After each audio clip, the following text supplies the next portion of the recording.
Assalamualaikum warahmatullahi wabarakatuh. Selamat pagi Ibu dan teman-teman. Kami dari kelompok 6 ingin mempresentasikan mengenai materi keanekaragaman hayati. Sebelumnya, saya ingin memperkenalkan diri beserta teman-teman saya. Perkenalkan, nama saya Firdias Astiasa Fitri, dan teman-teman saya yang pertama ada Anissa Zahra, yang kedua ada Suci Mega Diana, dan yang ketiga ada Lydia Maulidina Putri. Nah, pembahasan yang pertama yaitu filogeni dan pohon kehidupan. Tree of Life atau pohon kehidupan. Filogeni adalah sejarah evolusi suatu spesies atau kelompok spesies. Cabang ilmu dari sistematika berfokus pada pengklasifikasian organisme-organisme dan penentuan hubungan evolusioner. Sistematika ini menggunakan data dari fosil hingga molekul dan gen untuk menyimpulkan hubungan evolusioner. Nah, hubungan evolusioner ini berkaitan dengan taksonomi, yaitu pengklasifikasian dan pemberian nama pada organisme. Nah, selanjutnya ada hierarchy classification atau klasifikasi bertingkat. Linnaeus memperkenalkan sistem untuk mengelompokkan organisme pada suatu kategori yang lebih luas. Takson dari yang luas hingga yang terkecil yaitu ada domain, kingdom, phylum, class, ordo, family, genus, dan spesies.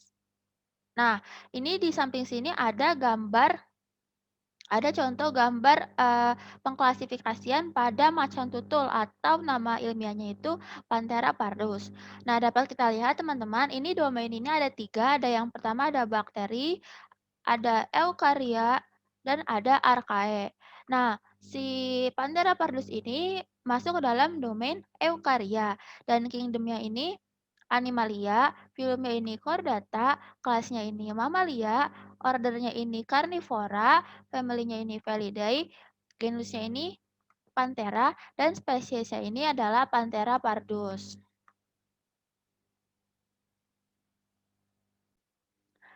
Nah, selanjutnya saya akan menjelaskan perbandingan tiga domain. Seperti yang sudah tadi saya katakan bahwa domain ini ada tiga. Yang pertama ada bakteria, yang kedua ada archaea, dan yang terakhir ada eukarya. Nah, jadi untuk perbandingannya itu yang pertama adalah membran intinya. Nah, untuk membran intinya ini, yang terdapat membran inti ini hanya eukarya. Nah, ini yang absen ini maksudnya tidak ada, yang present ini maksudnya ada. Nah, terus untuk organel terselubung membran, yang ada ini hanya eukarya juga. Nah, terus habis itu peptidoglikan di dinding sel. Nah, ini dapat kita lihat yang ada hanyalah pada bakteria saja. Selanjutnya ada lipid membran. Jadi kalau di bakteria ini hidrokarbonnya ini tidak bercabang. Kalau di archaea ini beberapa ada yang bercabang dan kalau di eukarya ini semuanya hidrokarbonnya ini tidak bercabang. Jadi dia sama kayak si bakteri. Selanjutnya ada polimerasi RNA-nya. Kalau bakteria ini satu jenis, sedangkan archaea dan eukarya ini terdiri dari beberapa jenis. Selanjutnya ada asam amino inisiator untuk sintesis protein. Jadi kalau bakteria ini formil metinin, kalau yang archaea sama eukarya ini metinin saja. Selanjutnya ada intron dalam gen. Kalau di bakteria ini sangat jarang. Kalau di archaea ini ada di beberapa gen, sedangkan di eukarya ini ada di hampir semua gen atau semua gen ada. Selanjutnya ada respon terhadap antibiotik streptomycin dan chloramphenicol. Jadi kalau misalkan si bakteria ini ketika dikasih antibiotik ini tuh dia pertumbuhannya terhambat. Sedangkan yang archaea ini pertumbuhannya tidak terhambat dan eukarya sama kayak archaea pertumbuhannya juga tidak terhambat. Selanjutnya ada histon yang berasosiasi dengan DNA. Kalau yang di bakteri ini tidak ada, bakteria tidak ada. Kalau yang archaea ini ada di beberapa spesies, sedangkan di eukarya ini ada. Selanjutnya ada kromosom melingkar. Kalau di bakteri ini ada, kalau di archaea juga ada, tapi di eukarya tidak ada. Selanjutnya ada pertumbuhan pada suhu lebih dari 100 derajat Celcius. Kalau di bakteri dan eukarya ini tidak ada, kalau di archaea ini beberapa spesies ada. Nah, selanjutnya ini ada pohon filogenik. Nah, di sini saya ingin menjelaskan cara membaca pohon filogenik ini. Jadi ini adalah nenek moyang bersama. Ini nenek moyang bersama. Nah, ntar ini tuh biasanya tuh mengalami evolusi, terus dia dibagi-bagi gini. Nah, habis itu kalau misalnya dikotomi ini adalah menunjukkan divergensi antara dua garis keturunan evolusioner dari nenek moyang bersama. Jadi ini nih yang dua, ini kan dua nih. Cabangnya ada dua. Nah, ini namanya dikotomi. Kalau ini cabangnya kan ada tiga nih. Ada tiga, ini namanya politomi. Politomi adalah sebuah titik percabangan tempat munculnya lebih dari dua kelompok keturunan. Nah, terus ada juga sister taksa atau sister taksa ini adalah takson saudari, yaitu kelompok organisme yang berbagi nenek moyang bersama. Jadi contohnya ini takson B sama takson C, dia kan sama nih dari sini nih garisnya. Ini dari sini ke sini. Jadi dia berbagi nenek moyang bersama. Nah, seperti itu cara membacanya. Nah, selanjutnya ini ada filogeni yang disederhanakan. Jadi ini ada nenek moyang bersama. Nah, ini dibagi dibagi jadi dua. Nah, untuk yang pertama ini terdiri dari domain eukarya dan domain archaea. Domain eukarya sendiri itu ada satu jenis, ada eukaryotes. Sedangkan domain archaea ini ada 5, 1, 2, 3, 4, 5. Selanjutnya itu yang kedua terdiri dari domain bakteria. Ada 1, 2, 3, 4, 5. Iya, ada 5. Jadi secara sederhana tuh filogeninya seperti ini. Nah, selanjutnya ada kladistik. Klad adalah menempatkan spesies dalam kelompok yang masing-masing mengandung satu spesies nenek moyang dan semua keturunannya. Ada tiga jenis. Yang pertama adalah monofiletik, yaitu takson terdiri atas satu spesies nenek moyang dan semua keturunannya. Yang kedua ada parafiletik, yaitu terdiri atas satu spesies nenek moyang dan sebagian, namun tidak semua keturunannya. Dan yang terakhir yaitu ada polifiletik, yaitu berbagai takson dengan nenek moyang bersama. Nah, untuk lebih jelasnya dapat dilihat dari gambar berikut ini. Jadi untuk yang monofiletik ini jadi kan dia satu nenek moyang bersama, yaitu yang ini nih, garis yang ini. Ini dia menyatakan satu nenek moyang bersama yang terdiri dari takson A, B, dan C. Yang selanjutnya itu yaitu parafiletik.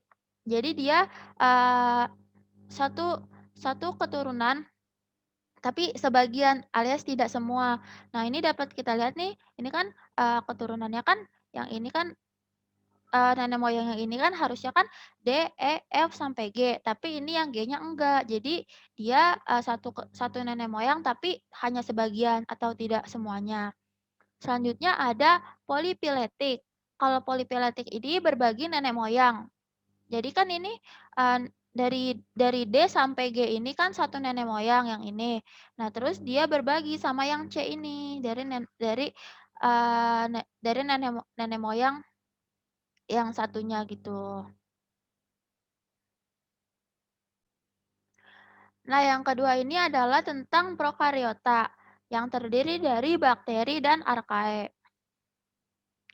Prokariota terbagi menjadi dua domain yaitu bakteri dan arkae. Kebanyakan prokariota adalah organisme uniseluler, walaupun beberapa spesies berkoloni. Prokariotik terbagi memiliki tiga bentuk yang umum, yaitu bulat, bulat seperti gambar yang ini, bulat. Terus ada batang atau basilus seperti gambar yang ini, dan spiral seperti gambar yang ini.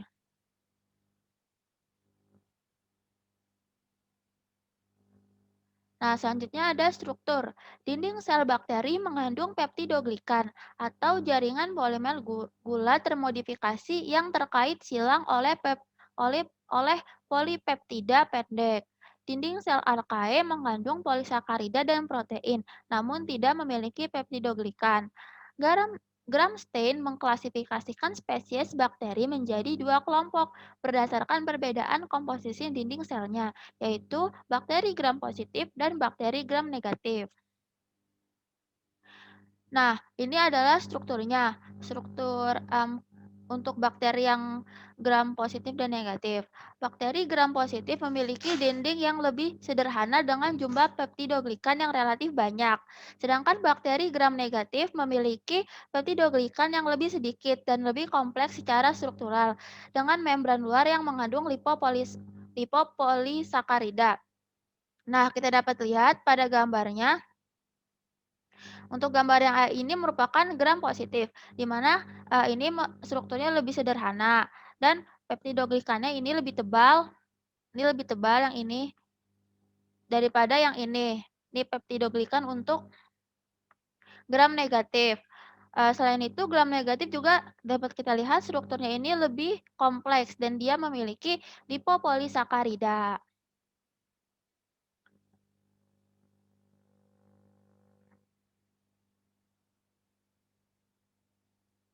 Baik, selanjutnya adalah bagian-bagian. Ini dapat dilihat di gambarnya. Ini adalah bagian bakteri. Dinding sel dilapisi oleh kapsul atau lapisan lengket dari polisakarida atau protein. Prokariota memiliki fimbria yaitu tonjolan protein yang mirip rambut dan digunakan untuk pelekatan. Nah, ini fimbria. Ini fimbria. Deh. Selanjutnya ada pilosex berukuran lebih panjang dari fimbria, digunakan untuk mendekatkan dua sel sebelum transfer DNA dari satu sel ke sel lain. Ini pilosex. Nah, ini dia lebih panjang nih. Ya. Selanjutnya ada common bacteria. Yang pertama ada chlamydia, parasit yang hidup dalam sel hewan. Chlamydia trachomatis menyebabkan kebutaan dan pneumococcal urethritis, penyakit menular seksual. Selanjutnya ada Spirochetes, heterotop yang berbentuk helix, parasit patogenik. Contohnya Treponema pallidum menyebabkan sifilis. Selanjutnya ada Cyanobacteria, fotoautrotop penghasil oksigen. Kloroplas bahkan mungkin berasal dari Cyanobacteria endosimbiotik. Selanjutnya ada bakteri gram positif. Ada Actinomycetes sebagai penguraian zat organik tanah, ada Bacillus anthracis menyebabkan antraks, dan ada Clostridium botulinum menyebabkan botulisme. Selanjutnya ada genetic recombination atau rekombinasi gen. Transformasi genetik pada prokariot terdapat tiga cara, yaitu ada transformasi, transduksi, dan konjugasi.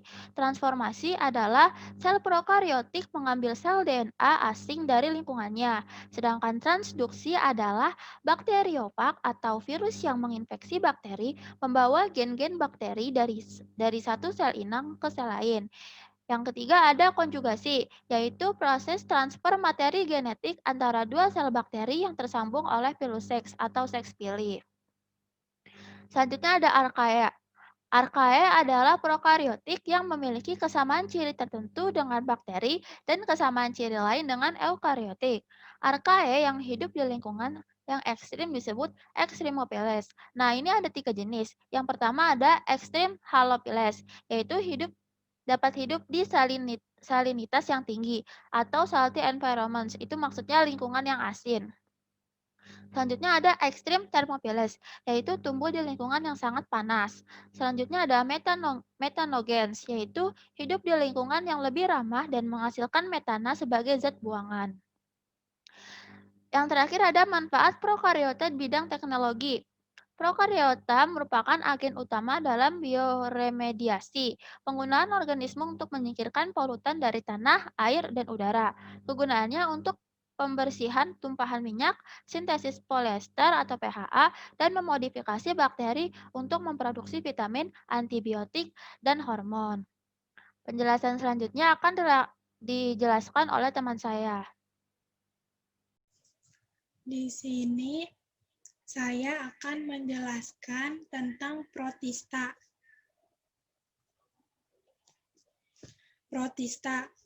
Protista adalah anggota eukariota uniseluler. Protista bukan lagi sebuah kingdom.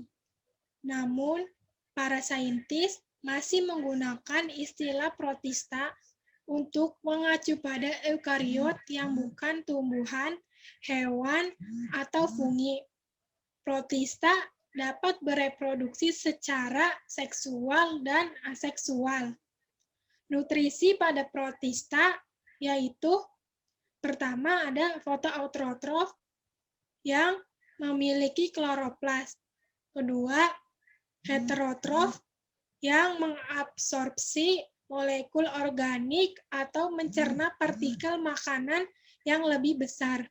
Ketiga, mixotrof yaitu kombinasi dari fotosintesis dan nutrisi heterotrofik. Evolusi eukariot protista.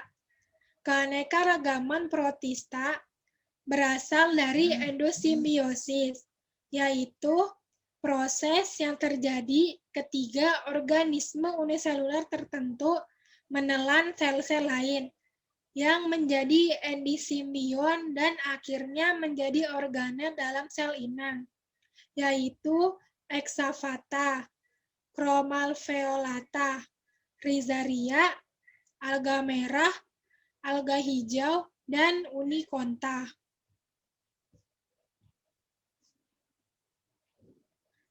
Protista seperti tumbuhan disebut juga alga atau ganggang, dengan ciri-ciri yaitu 1.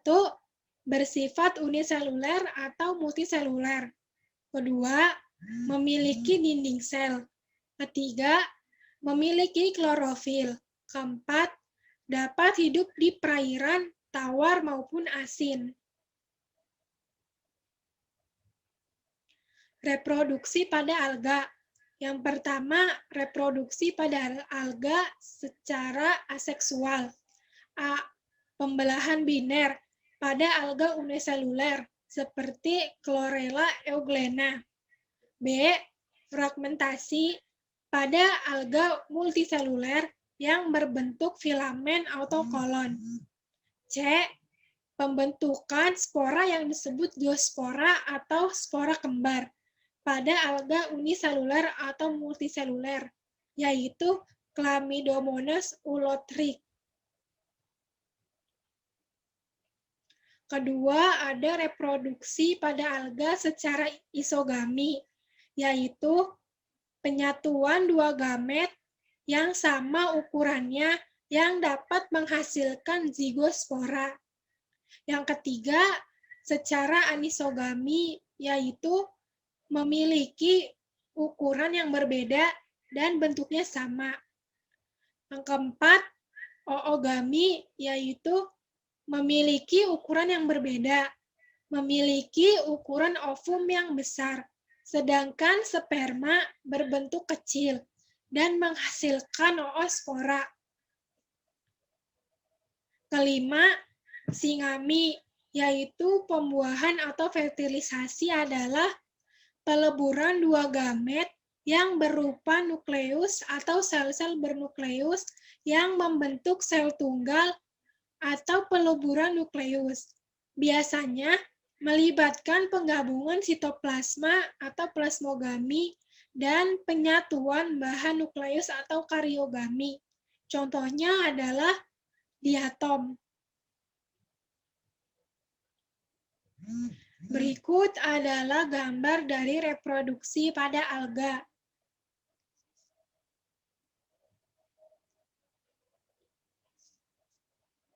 Klasifikasi alga.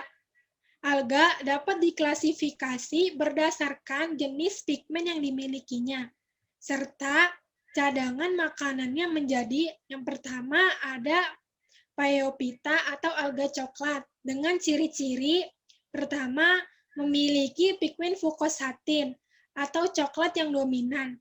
Kedua, cadangan makanan berupa karbohidrat yang disebut laminarin atau asam alginat. Ketiga, memiliki talus yang berukuran raksasa. Keempat, menghasilkan gamet yang bergerak. Kelima, membentuk alat kelamin konseptakel. Konseptakel jantan ini membentuk antheridium, sedangkan yang betina berbentuk oogonium. Contohnya adalah laminaria yang berfungsi sebagai penghasil penghasil asam alginat atau bahan pengental pada industri tekstil makanan dan plastik. Kedua, Sargassum vulgare dapat dimanfaatkan dalam pembuatan es krim karena mengandung asam alginat. Pheophyta atau alga coklat berwarna coklat karena fukosatin yang menutupi klorofil A dan C, karotin, dan xanthofil lainnya. Kedua, ada Rhodophyta atau alga merah dengan ciri-ciri yaitu alga merah memiliki warna merah karena pigmen aksesoris yaitu fucoritrin yang menyamarkan warna hijau pada klorofil. Kedua, alga merah bersifat multiseluler. Ketiga, cadangan makanan berupa karbohidrat yang disebut fluorid. Keempat, hidup di perairan laut dalam, ada juga yang ada di air tawar. Contohnya yaitu Eucheuma spinosum sebagai penghasil agar-agar di Indonesia. Yang ketiga ada Chirospia atau alga keemasan. Dengan ciri-ciri yaitu pigmen dominan adalah xanthofil dan karoten. Kedua, tubuh berbentuk talus atau multiseluler, walaupun ada yang uniseluler. Tiga, habitatnya ada di air tawar dan air laut. Keempat, berperan sebagai plankton di perairan. Keempat, ada Bacilla rhiophyta.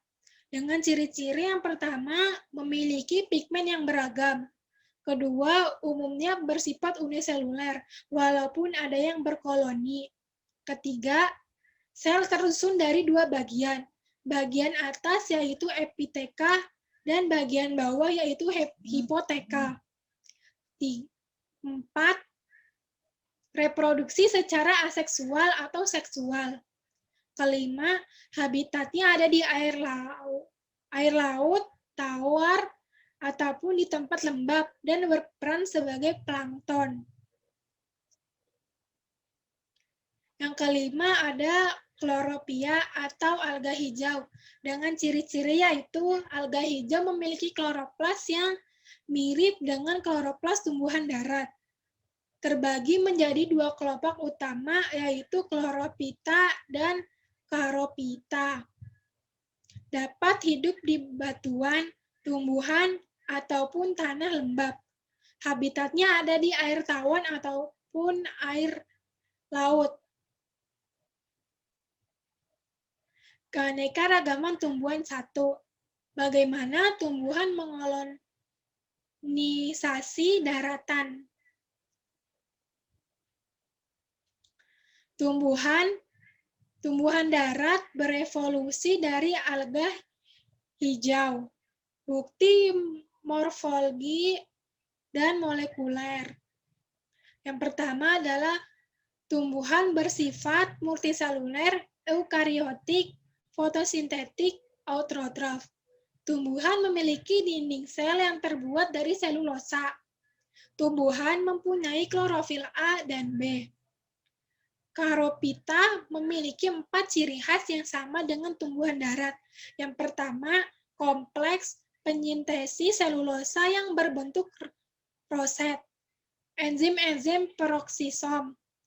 Struktur sperma berflagela. Pembentukan fragmoplas. Tumbuhan darat berevolusi dari alga hijau. Sifat-sifat turunan tumbuhan yaitu pergiliran pergiliran, generasi, dan embrio multiseluler yang dependen. Definisi siklus hidup di mana ada bentuk diploid multiseluler, sporofit, dan bentuk haploid multiseluler gametofit, karakteristik tumbuhan dan beberapa alga. Sporofit yaitu bersifat multiseluler dan diploid, dibentuk oleh penyatuan gamet. Meiosis pada sporofit menghasilkan spora haploid yang berkembang menjadi gametofit. Gametofit yaitu haploid yang menghasilkan gamet oleh mitosis yang bersifat multiseluler. Sel transfer plasenta analog dengan plasenta mamalia. Embrio bersifat multiseluler yang berkembang dari zigot di dalam jaringan induk betina yang menyediakan nutrisi bagi embrio selama perkembangannya.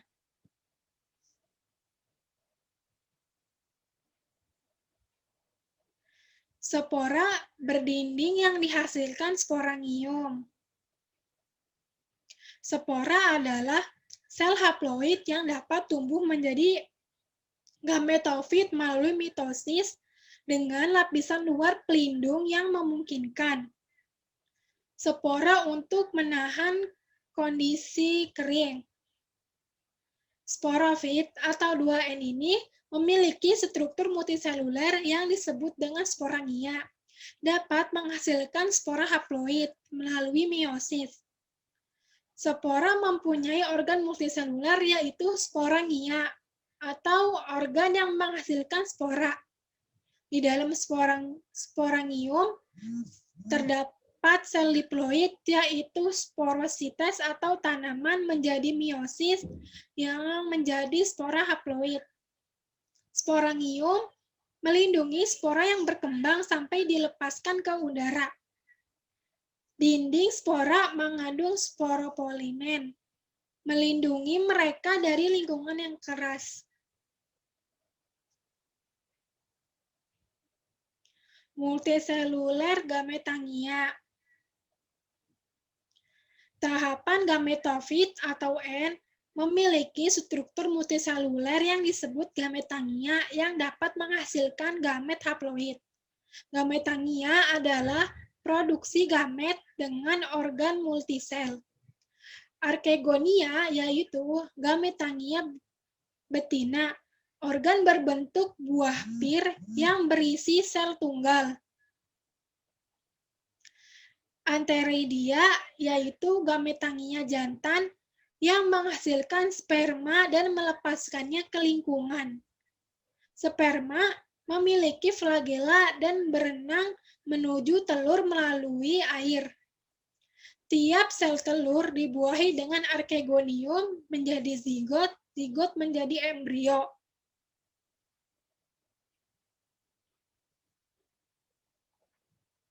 Meristem apikal.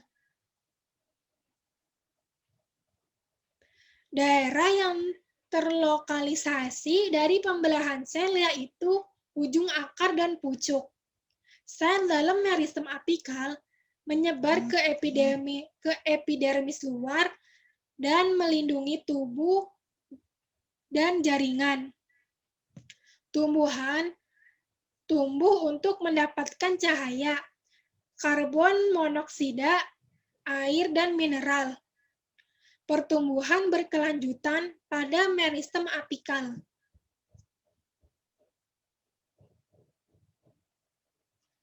Siklus hidup bryophyta dan bryofit. Yang pertama, ada 3 filum dari tumbuhan bryofit, yaitu lumut hati atau liverwort, filum Hepatophyta. Kedua, lumut tanduk, yaitu hornwort, filum Anthocerophyta. Ketiga, lumut daun, yaitu moss, filum Bryophyta. Fase gametofit lebih dominan daripada fase sporofit.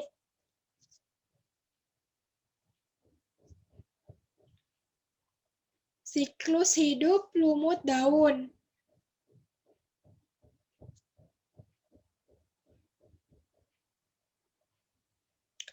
Pakis dan tumbuhan vaskular tak berbiji. Yang pertama, asal-usul dan ciri-ciri tumbuhan vaskular. Kedua, klasifikasi tumbuhan vaskular tak berbiji. Ketiga, nilai penting tumbuhan vaskular tak berbiji.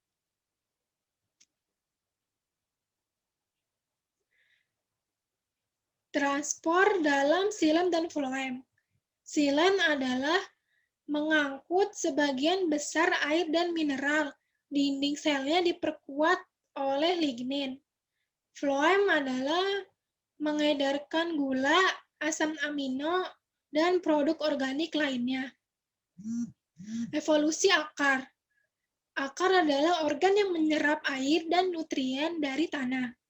Mungkin dapat direvolusikan dari bagian batang bawah tanah yang paling dalam. Sporofil dan variasi spora. Sporofil yaitu daun yang termodifikasi untuk membawa sporangia. Pakis yaitu sorus. Lycophyt dan gymnospermae yaitu strobili. Vaskular tak berbiji yaitu Chromosporus dan Heterosporus. Evolusi daun. Daun adalah organ fotosintesis utama. Mikrofil yaitu daun kecil yang biasanya berbentuk duri. Megafil yaitu daun yang ukurannya lebih besar. Asal-usul dan ciri-ciri tumbuhan vaskular pada siklus hidup pakis.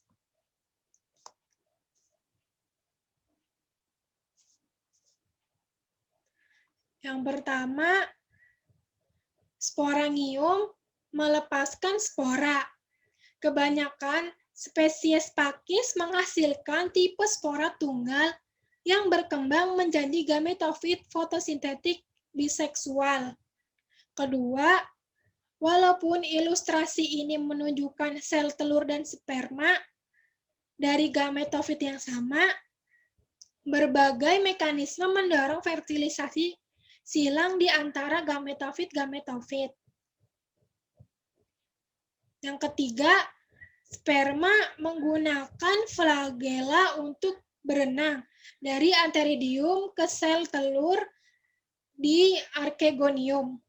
Yang keempat, zigot berkembang biak menjadi sporofit baru dan tumbuhan muda tumbuh keluar dari archegonium induknya, yaitu gametofit. Yang kelima, di bagian bawah daun reproduktif sporofit terdapat bintik-bintik yang disebut sorus. Sorus merupakan kumpulan sporangium.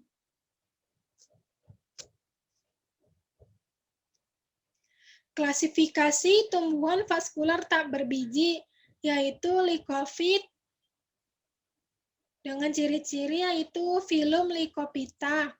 Sporofit memiliki batang tegak ke atas dengan banyak daun kecil. Juga batang yang tumbuh rapat dengan tanah, seperti akar bercabang atau dikotom. Pterofit yaitu pakis, yaitu megafil frond Homosporus. Ekor kuda yaitu Homosporus arthrofit. Ya, organ fotosintesis utama yaitu batang. Wisfren dan kerabatnya yaitu Homosporus, tonjolan seperti sisik, daun yang tereduksi. Baik, masuk pada materi keanekaragaman tumbuhan 2, di mana di sini terdapat tabel perbandingan gametofit sporofit pada lumut, paku, dan tumbuhan berbiji. Nah, di sini gametofit sendiri itu menghasilkan gamet, fasenya seksual dan bersifat haploid, dan kemudian sporofit di sini menghasilkan spora, fasenya aseksual dan bersifat diploid. Nah, bisa teman-teman lihat pada tumbuhan lumut itu fase gametofitnya merupakan fase yang dominan, tumbuh pada substrat dan ukurannya lebih besar daripada sporofitnya. Kemudian pada tumbuhan paku di sini, gametofitnya menjadi fase yang tidak dominan, berukuran lebih kecil dibandingkan dengan sporofitnya, serta tumbuhnya tersendiri pada substrat. Sedangkan pada tumbuhan berbiji, itu fase gametofitnya semakin tereduksi, bahkan menjadi mikroskopis, dan tumbuh pada individu sporofit, sehingga gametofitnya menjadi lebih terlindungi dan nutrisinya dijamin oleh sporofit. Nah, untuk tumbuhan tanpa biji itu menghasilkan satu jenis spora yang disebut homospora. Tumbuhan berbiji menghasilkan dua jenis spora atau yang disebut dengan heterospora, yang meliputi megaspora yang nantinya membawa gametofit betina dan mikrospora yang akan membawa gametofit jantan. Pada ovul dan produksi sel telur itu terdapat yang namanya megasporangium yang dikelilingi oleh intergumen. Kemudian terdapat juga megaspora yang nantinya akan berkembang menjadi gametofit betina. Pada polen atau pada polen dan produksi sperma itu terdapat serbuk sari yang berkembang dari mikrospora yang nantinya akan masuk melalui mikrofil atau bukaan intergumen dan akan terjadi yang namanya penyerbukan. Kemudian, jika sperma membuahi sel telur dari tanaman berbiji, akan menghasilkan zigot dan akan tumbuh menjadi embrio sporofit, yang mana kemudian embrio ini bersamaan dengan suplai makanannya akan dibungkus oleh intergumen.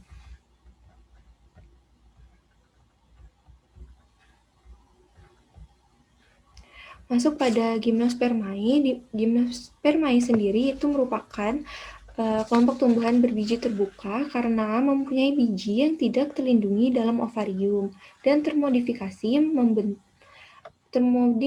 menjadi strobilus atau runjang. Di sini terdapat siklus hidup Angiospermae yaitu pohon pinus. Kita mulai dari sporofit dewasa yang nantinya akan menghasilkan mikrosporangia atau yang disebut dengan strobilus yang terdiri dari strobilus betina dan strobilus jantan. Nah, pada strobilus atau runjang jantan sendiri, tiap sisiknya menghasilkan dua mikrosporangium yang nantinya pada mikrosporosit akan mengalami pembelahan meiosis menjadi mikrospora. Nah, mikrospora ini akan berkembang menjadi serbuk sari yang nantinya terbawa angin pada menuju runjang betina. Nah, pada runjang betina sendiri itu di dalam megasporangiumnya megasporosit akan mengalami meiosis juga menghasilkan megaspora yang haploid. Pada fertilisasi, nanti pembuahan sel telur oleh sel sperma akan menghasilkan zigot. Kemudian zigot ini akan berkembang menjadi embrio dan biji berupa biji bersayap. Biji bersayap ini nanti apabila dia jatuh pada tempat yang sesuai akan mengalami perkecambahan menghasilkan sporofit muda dan sporofit muda akan mengulang kembali siklus hidupnya.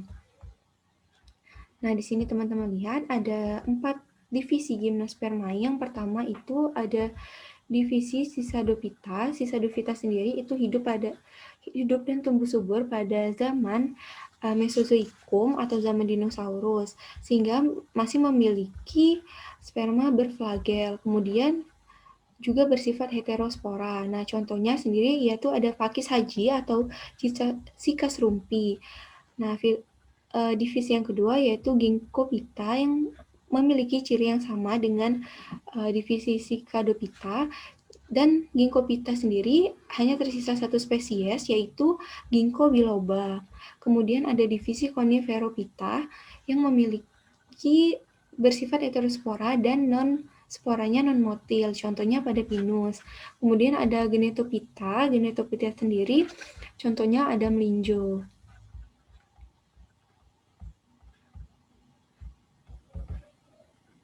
Masuk pada Angiospermae. Angiospermae merupakan tumbuhan berbiji tertutup, di mana biji yang dihasilkan itu terlindungi dari buah.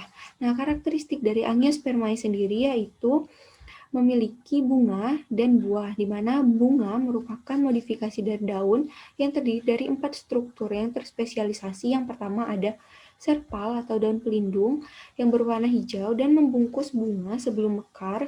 Kemudian ada mahkota bunga sebagai daya tarik bunga agar serangga menghampiri bunga dan membantu proses penyerbukan bunga. Kemudian ada putik yang terdiri dari kepala putik, tangkai putik, bakal buah dan bakal biji. Kemudian ada stamen atau benang sari.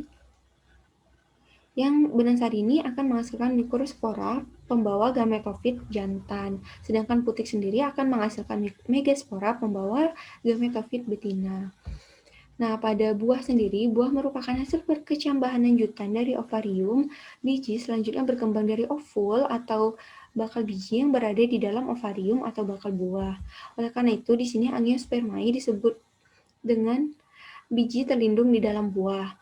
Nah, buah sendiri memiliki struktur yang termodifikasi untuk proses penyebaran biji. Seperti contoh, pada biji dandelion itu memiliki struktur rambut halus sehingga penyebaran bijinya dapat dibantu oleh angin.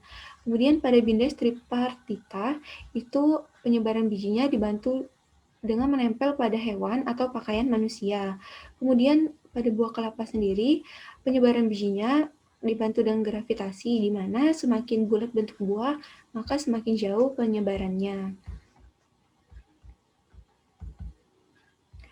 Nah, siklus hidup angiospermae sendiri kita mulai dari sporofit, di mana sporofit ini terdiri dari benang sari yang merupakan alat kelamin jantan dan putik sebagai alat kelamin betina. Pada putik, di dalam megasporangiumnya, megasporosit akan mengalami meiosis menghasilkan 4 megaspora, dan dari 4 megaspora ini hanya satu yang akan hidup dan 3-nya mengalami degenerasi atau mati.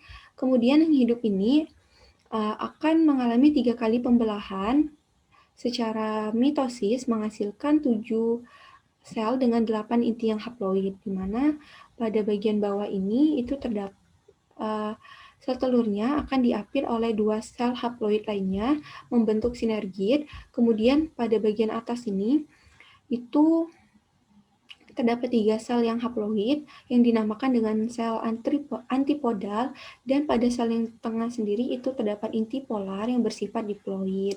Nah, untuk pada kepala sari sendiri terdapat 4 kantung serbuk sari yang dinamakan mikrosporangia, yang di mana mikrosporosit akan membelah secara meiosis menghasilkan mikrospora.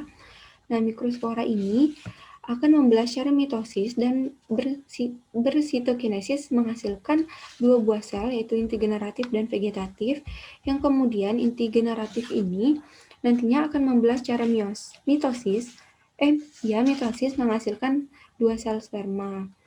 Nah, masuk pada tahap fertilisasi, di mana angiospermae memiliki fertilisasi ganda, yaitu sel sperma yang pertama akan membuahi sel telur membentuk zigot yang kemudian akan berkembang menjadi embrio. Kemudian pada sel sperma yang kedua akan membuahi sel antipodal ini menghasilkan endosperma yang bersifat triploid yang sebagai cadangan makanan. Nah, embrio sendiri akan dibungkus oleh endosperma dan kulit biji, kemudian ovarium akan menebal menjadi buah, sedangkan biji sendiri akan mengalami perkecambahan apabila biji jatuh pada tempat yang sesuai, tempat yang tepat, kemudian akan berkecambah menjadi sporofit muda, dan sporofit muda akan mengulang kembali siklus hidupnya. Keanekaragaman angiospermae sendiri dibagi ke dalam 4 klat berdasarkan APG3 atau Angiosperm Phylogeny Group. Yang pertama ada basal Angiospermae, kedua ada magnolit, ketiga ada monokot atau biji berkeping 1, dan eudikot atau biji berkeping 2. Eudikot sendiri sering disebut dengan dikotil sejati. Masuk pada materi yang berbeda, yaitu fungi, di mana fungi merupakan heterotrof yang memperoleh makanan melalui absorpsi. Mengapa dikatakan heterotrof? Karena fungi tidak memiliki klorofil, sehingga tidak dapat melakukan fotosintesis untuk menghasilkan makanan sendiri. Sehingga fungi ini berabsorpsi atau menyekresikan enzim untuk menguraikan molekul kompleks menjadi senyawa yang lebih kecil yang dapat diserap oleh fungi untuk pertumbuhannya.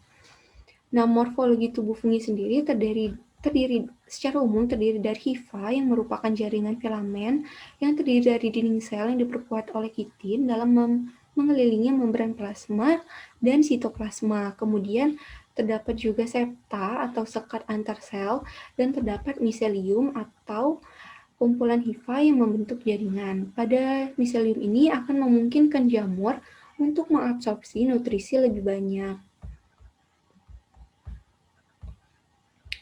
Nah, pada siklus hidup fungi itu dimulai dari hifa positif dan hifa negatif, itu yang berkromosom haploid berdekatan, kemudian membentuk gametamium atau perluasan hifa, kemudian gametamium ini mengalami plasmogami atau penyatuan sitoplasma dari dua miselium induk, menghasilkan zigosporangium heterokariotik yang nantinya akan membentuk lapisan dinding sel yang sangat tebal untuk bertahan hidup pada kondisi yang buruk.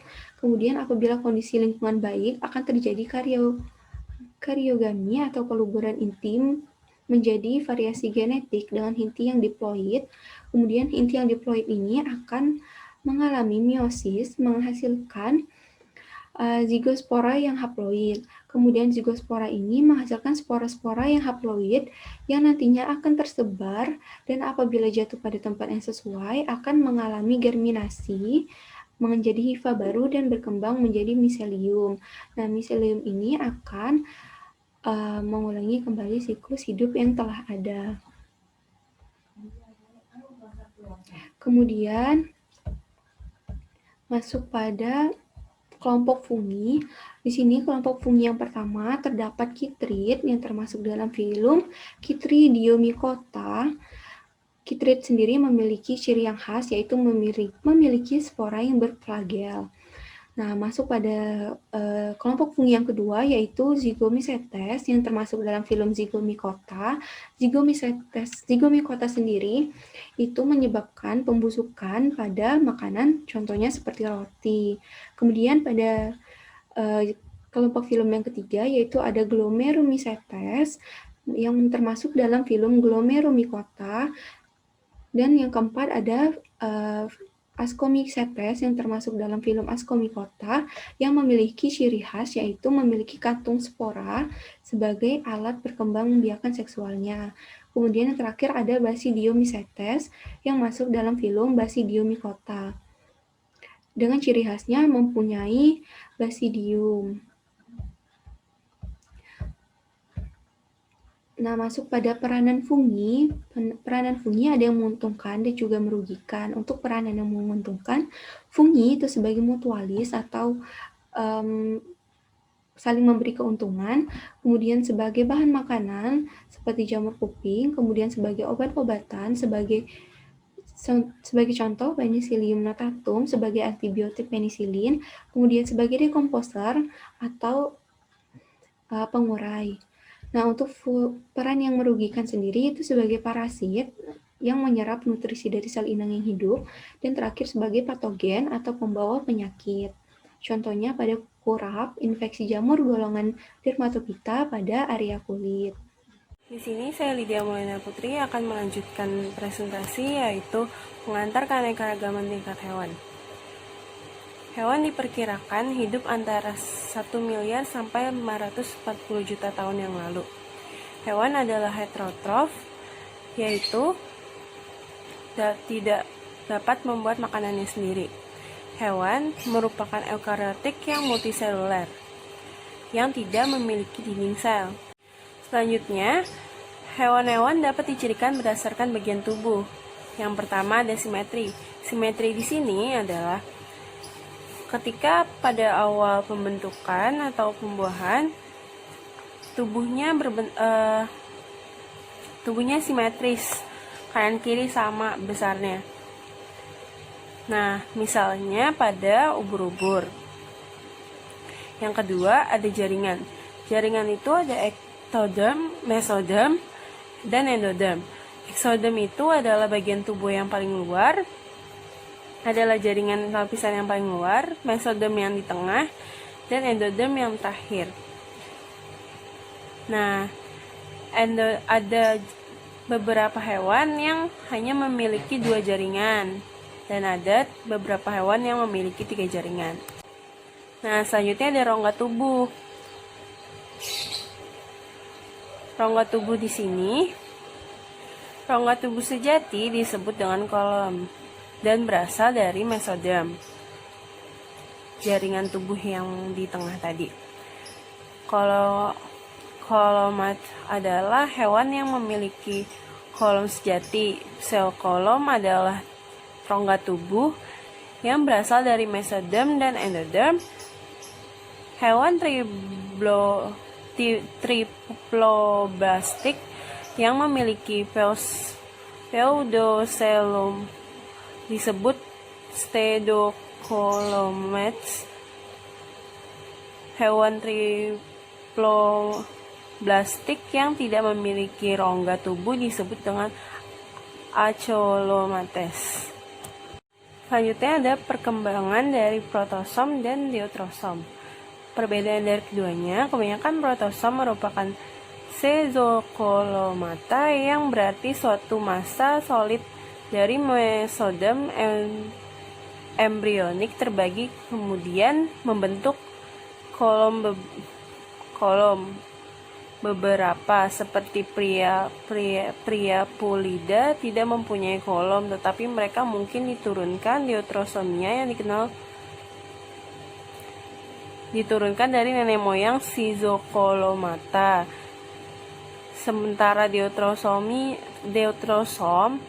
yang dikenal adalah Euteroskoli yang artinya kolom terbentuk dari kantung melintang dan arkenteron yang kemudian menjadi rongga terpisah. Selanjutnya ada invertebrata. Invertebrata terbagi menjadi 5 filum.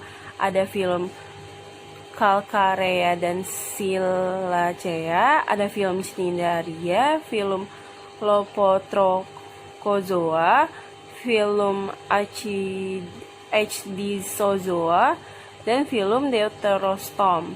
Nah, filum Calcarea dan Silacea di sini, filum ini secara informal dikenal dengan spons. Pada umumnya, spons termasuk hermafrodit. Nah, yang kedua kan ada filum Cnidaria. Filum Cnidaria ini banyak ditemukan di laut dangkal dengan suhu yang terbilang hangat dan di daerah tropis. Filum Cnidaria ini tidak ditemukan di daratan. Memiliki bentuk tubuh diploblastik yang bersimetri radial. Diploblastik itu tadi jaringannya terbentuk dari dua lapisan, ektoderm dan endoderm. Nah, selanjutnya ada filum Lopotrochozoa. Filum ini memiliki mahkota tentakel bersilia yang berfungsi untuk menangkap makanan. Nah, selanjutnya itu ada Hdiszozoa. Filum ini memiliki kerangka luas yang terdiri dari 3 lapisan tersusun dari bahan organik yang secara berkala akan dilepaskan seiring dengan perkembangan tubuhnya. Nah, yang kelima ini yang terakhir ada filum Deuterostom.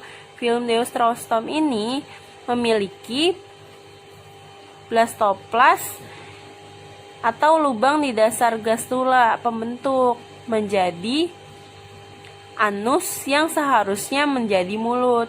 Jadi itu perkembangannya itu terbalik, yang harusnya menjadi mulut malah menjadi anus, makanya disebutnya mulut kedua. Nah, ini ada contoh dari invertebrata berdasarkan filumnya. Nah, selanjutnya ada vertebrata.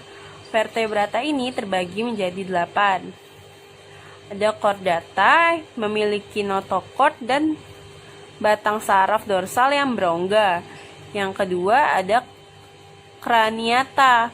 Craniata di sini adalah chordata yang memiliki kepala. Yang ketiga ada vertebrata, yaitu craniata yang memiliki tulang belakang. Yang keempat ada gnatostoma, vertebrata yang memiliki rahang. Nah, yang kelima itu ada tetrapoda. Tetrapoda merupakan gnatostoma yang bertungkai. Yang keenam ada amniota, yaitu tetrapoda yang memiliki telur yang bercangkang. Nah, yang ketujuh ini ada mamalia. Mamalia merupakan amniota yang berambut dan menghasilkan susu atau memiliki kelenjar susu. Nah, yang terakhir ini ada manusia. Manusia merupakan mamalia yang memiliki otak yang besar dan berdiri dengan 2 kaki.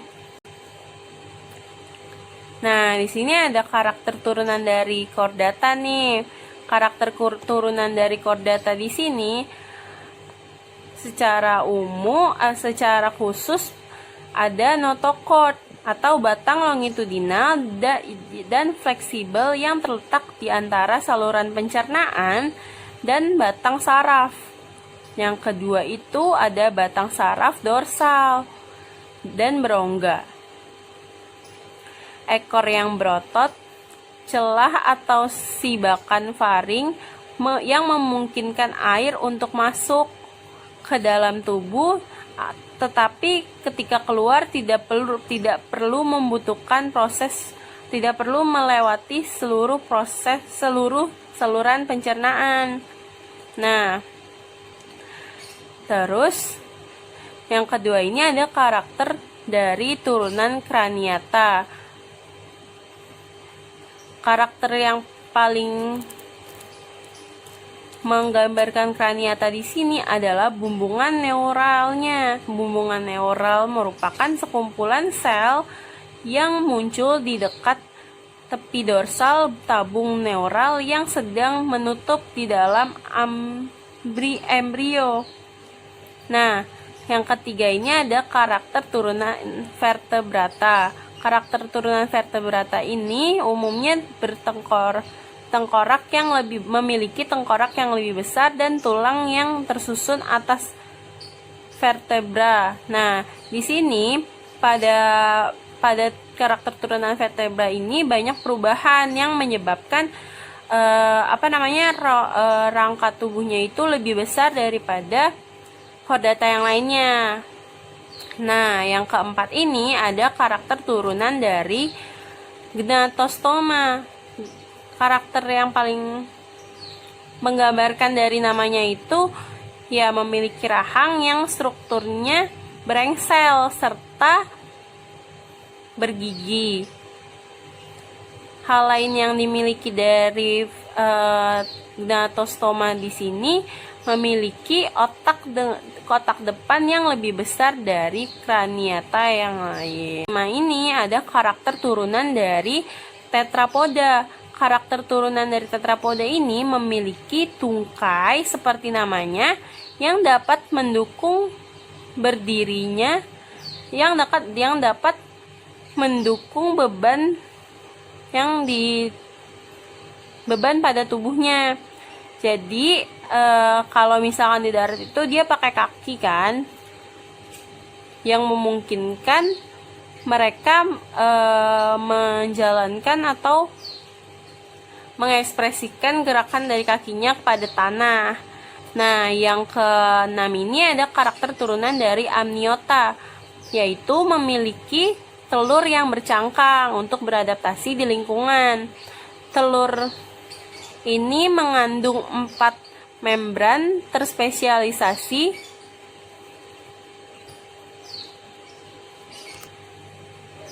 amnion, karion, kantong kuning telur, dan allantois. Nah, yang ketujuh ini ada karakter turunan dari mamalia, yaitu seperti namanya memiliki kelenjar susu atau mammary gland, memiliki rambut dan lapisan lemak di bawah kulit yang berfungsi untuk beradaptasi di suhu dingin.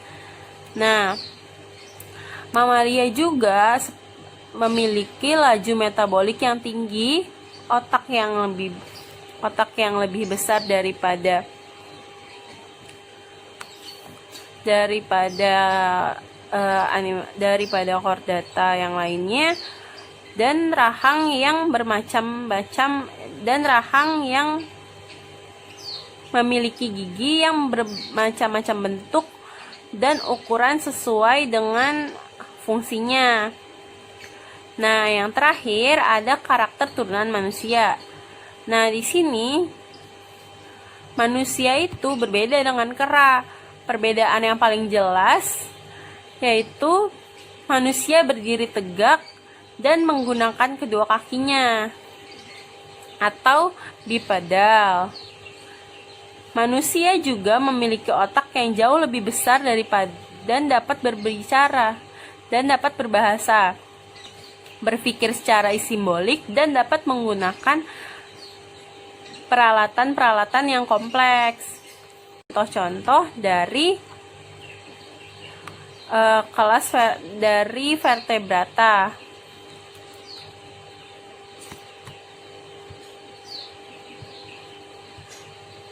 Nah, yang pertama ada chordata, itu banyak sekali. Terus yang kedua ada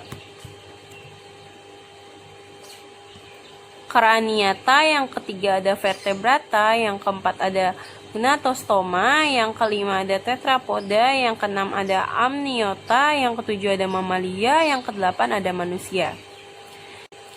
Nah, sekian dari presentasi kelompok kami, kurang lebihnya mohon maaf.